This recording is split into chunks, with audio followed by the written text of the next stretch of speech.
Good morning students. Plus one की business की class में आपका स्वागत है। पिछले चैप्टर में हमने क्या है, बिजनेस रिस्क के बारे में पढ़ा था। बिजनेस रिस्क क्या होता है, जोखिम क्या होता है और जोखिम कैसे कैसे हो सकता है, उसके हमें क्या है नेचर के बारे में बताया था कि बिजनेस रिस्क के नेचर क्या है। ठीक है, बिजनेस रिस्क क्या चीज़ है, मैंने पिछले टॉपिक में भी आपको समझाया था। रिस्क क्या है, एक जोखिम है, वो कैसे भी हो सकता है क्योंकि हमारा जो बिजनेस है लगातार काम करता रहता है, फ्यूचर में काम करता रहता है और फ्यूचर के बारे में कुछ भी कहा नहीं जा सकता। कल क्या होने वाला है इसके बारे में भी कुछ हम अच्छी तरह से नहीं कह सकते, इसलिए हमें बिजनेस में हमारे क्या रिस्क हो सकती है। आज हम क्या पढ़ेंगे, कॉज ऑफ बिजनेस रिस्क, भी क्या कारण है बिजनेस में रिस्क होने के। फर्स्ट हमारा नेचुरल कोज, प्राकृतिक कारण, प्रकृति की वजह से बिजनेस में रिस्क हो जाना, उसको हम बोलेंगे प्राकृतिक कारण। प्रकृति की वजह से कैसे कैसे रिस्क हो सकते हैं। फर्स्ट हमारा सीजनल चेंज, मौसम में परिवर्तन, जैसे फ्लड, बाढ़ का आ जाना। ठीक है, अब क्या हमारी कंपनी थी, ठीक है, बाढ़ आ गई, हमें कौन सा पता था कि बाढ़ आने वाली है, उसकी वजह से हमें क्या हो गया, नुकसान हो गया।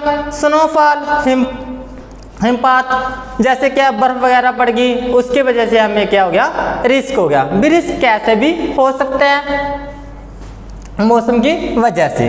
सेकंड हमारा जियोलॉजिकल चेंज, जैसे क्या अर्थक्वेक, भूकंप के झटके। भूकंप के झटके से हमारी क्या बिल्डिंग गिर गई, बिल्डिंग गिर जाने से हमारे के बिजनेस में काफी तरह का लॉस हो गया। ठीक है, सेकंड पॉइंट है हमारा ह्यूमन कोज, मनुष्य के कारण कैसे रिस्क हो सकता है। कैसे रिस्क हो सकता है, जैसे डिसऑनेस्टी ऑफ कस्टमर, ग्राहकों की बेईमानी, जैसे कि ग्राहकों ने चोरी वगैरह कर ली, कस्टमर आया दुकान पे और कुछ चीजें उठा के ले गया, रिस्क हो गया। ठीक है, डिसऑनेस्टी बाय एम्प्लॉय, कर्मचारी चोरी करने लगे, तुम्हारी कंपनी में जो कर्मचारी काम करने लग रही है वही वस्तु चुरा चुरा के लेके जाने लग रही है, तो क्या हो गया, रिस्क हो गया। स्ट्राइक एंड लॉकआउट, हड़ताल कर दी, तालाबंदी होगी, कर्मचारी 10 दिन के लिए हड़ताल पे बैठ गए। अब 10 दिन हमारी मशीन ने क्या पड़ी है, बेकार पड़ी है, जो हमारी फर्म है बंद पड़ी है। ठीक है, अब हमें क्या है, पे तो करना ही पड़ेगा, रेंट वगैरह पे करना पड़ रहा है। ठीक है, तो हमें क्या हो गया, रिस्क हो गया। वर्किंग केयरलेस, ध्यानपूर्वक काम नहीं होने लग रहा, भाई कर्मचारी ध्यानपूर्वक काम नहीं करने लग रहे, क्या हो गया, वेस्टेज ज़्यादा होने लग रही है, तो भी हमें क्या रिस्क हो सकता है। थर्ड हमारा इकोनॉमिक कोज, कौन कौन से, चेंज इन फैशन, फैशन में परिवर्तन हो गया। पहले कुछ कैसी चीज़ें पसंद करते थे लोग, अब कैसी चीज़ें पसंद करने लग रहे हैं। भी हमारा फैशन क्या नए नए बार बार चेंजिंग होता रहता है, नई नई चीज़ें आने लग रही है मार्केट में, उसकी वजह से भी हमें क्या रिस्क हो जाता है। चेंज इन प्राइस, एकदम से प्राइस क्या हो गया, कम हो गया। अब हमें कोई थोड़ा पता था भी प्राइस कम हो जाएगा, प्राइस कम हो गया, उसकी वजह से भी रिस्क हो सकता है।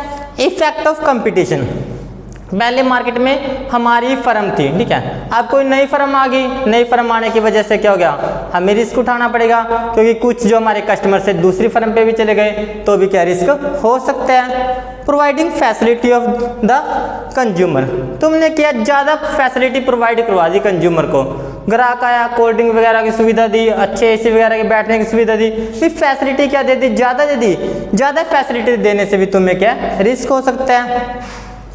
अदर को कौन कौन सी है, जैसे कि टेक्निकल केस, नई नई क्या है मशीनें आने लग रही है मार्केट में। आज अभी हम क्या पुरानी मशीनों से काम करने लग रही है, अब पुरानी मशीनों से काम करोगे तो तुम्हारी पता है कॉस्ट ज़्यादा ही आएगी, और कॉस्ट ज़्यादा आएगी तो रिस्क भी तुम्हें क्या ज़्यादा उठाना पड़ेगा।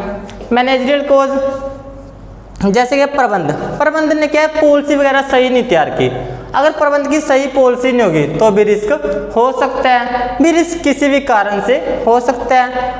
आज के लिए इतना ही काफ़ी है बच्चे, अब ये पूरा चैप्टर हो गया बिजनेस रिस्क के बारे में। ठीक है, अगला चैप्टर हम बाद में करेंगे।